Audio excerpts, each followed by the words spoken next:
Kuwait தீ விபத்தில் உயிரிழந்த சென்னை ராயபுரம் பகுதியைச் சேர்ந்த சிவசங்கரின் உடல் உறவினர்கள் முன்னிலையில் தகனம் செய்யப்பட்டது. அந்த காட்சிகளை பார்க்கலாம்.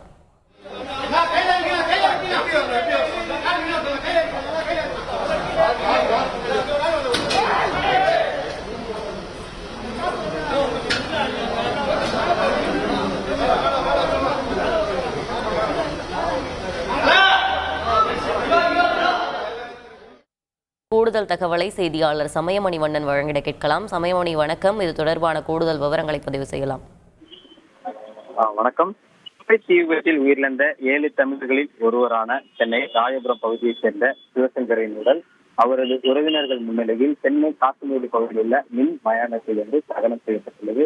குறிப்பாக குவைத்தின் மென்கா பகுதியில் நடைபெற்ற தீ விபத்தில் 7 தமிழர்கள் உட்பட 45 பேர் உயிரிழந்தனர். இதன் தொடர்ச்சியாக உயிரிழந்த 45 இந்தியர்களின் உடல்கள் கொச்சி கொண்டு வரப்பட்டு அங்கு கேரள முதலமைச்சர் பினராயி விஜயன், தமிழக சிறுபான்மையினர் நலத்துறை அமைச்சர் செஞ்சி மஸ்தான் உள்ளிட்டோர் இறுதி மரியாதை செலுத்திய நிலையில் 45 இந்தியர்களின் உடல்களும் அவரவர் சொந்த ஊர்களுக்கு அனுப்பி வைக்கப்பட்டனர். அவ்வாறு அனுப்பி வைக்கப்பட்ட 7 தமிழர்களின் உடல்கள் இன்றைய தினம் அவரவர்கள் சொந்த ஊர்களுக்கு தனி வாகனங்கள் மூலம் அனுப்பி வைக்கப்பட்ட நிலையில் அதில் உயிரிழந்த 7 தமிழர்களில் ஒருவரான சென்னை ராயபுரம் பகுதியைச் சேர்ந்த சிவசங்கரின் உடல் இன்று காலை சரியாக அதிகாலை 4:30 மணி அளவில் சென்னை ராயபுரம் பகுதியில் உள்ள அவரது இல்லத்திற்கு கொண்டு வரப்பட்டு தமிழக அரசு அதிகாரிகள் மூலம் அவரது குடும்பத்தினரும் ஒப்படைக்கப்பட்டது. இதன் தொடர்ச்சியாக அவரது உடலை பார்த்த அவரது மனைவி, மகன் மற்றும் மகள் ஆகியோர் கதறி அழுத சூழ்நிலையில் தொடர்ச்சியாக அவரது உடல் அஞ்சலிக்காக வைக்கப்பட்டது. இதனைத் தொடர்ந்து அவரது உடலுக்கு தொடர்ந்து அங்கு